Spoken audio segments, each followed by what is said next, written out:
അങ്ങനെ വീട്ടിലെത്തിയ ക്ഷീണം തീർക്കാനായിട്ട് ഒരു മുങ്ങിക്കുളി ഒന്ന് മുങ്ങിക്കുളിച്ചിട്ട് വരാം. അപ്പോഴാണ് അമ്മ പറഞ്ഞത് താഴെ ഒരു ചെറിയ ഓലയുണ്ടെന്ന്. എന്നാൽ പോയേക്കാമെന്ന് ഞങ്ങളും. ഇനി കുറച്ച് പുറം കാഴ്ചകൾ കാണിച്ചു തരാം. ഇവിടുന്ന് ഒരാൾ ഇറങ്ങാൻ പെടുന്ന പാട് ചില്ലറയല്ല. ഒന്നും പറയാനില്ല ഗൈസ്, വളരെ മനോഹരമായ സ്ഥലം.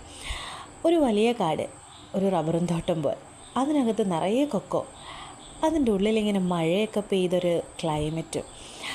എന്താ ക്ലൈമറ്റ് അല്ലേ. അങ്ങനെ ഞങ്ങൾ മൂന്നാളും കൂടെ താഴെ ഓലിയിൽ കുളിക്കാനായിട്ട് പോയി. അപ്പം ഞാൻ വിചാരിച്ചു ഇനി കുറച്ച് പുറം കാഴ്ചകളൊക്കെ കാണിച്ചു തരാം. അങ്ങനെ അതിമനോഹരമായ കുളിക്കടവ്, അഥവാ കുഞ്ഞൊരോലി.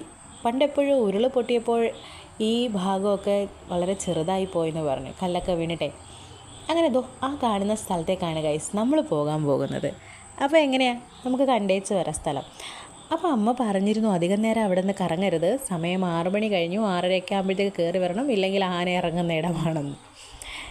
ഒന്നും നോക്കിയില്ല, ഒരു മുങ്ങിക്കുളി അങ്ങ് പാസ്സാക്കി. ആ കാണുന്ന ആ ചെറിയ ആ ഓലി ഉണ്ടല്ലോ, അതങ്ങ് മലമേലെ പോകുമെന്നാണ് പറയണത്.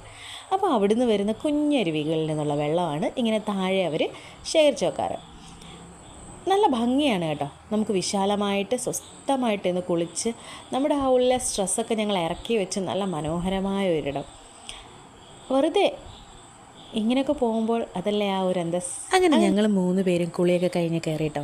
പണ്ട് ഉറക്കത്തിൽ സ്വപ്നം കണ്ട് ഉണർന്നിരുന്ന ഒരു 7 വയസ്സുകാരി ഇന്ന് ചില സ്വപ്നങ്ങൾ എന്നെ ഭയപ്പെടുത്തി ഉണർത്തും, കരയിക്കും. എന്നോ കണ്ട സ്വപ്നങ്ങൾ പാതിമാഞ്ഞു പോയ ഉറക്കത്തിൽ എവിടെയോ ചില യാഥാർത്ഥ്യങ്ങൾ നടക്കുന്നു. അതിലൊന്നാണ് ഞങ്ങൾ 3 പേർ ഒന്നിച്ചതും കൂടിയതും. ഇവിടെ ഇങ്ങനെയാണ്.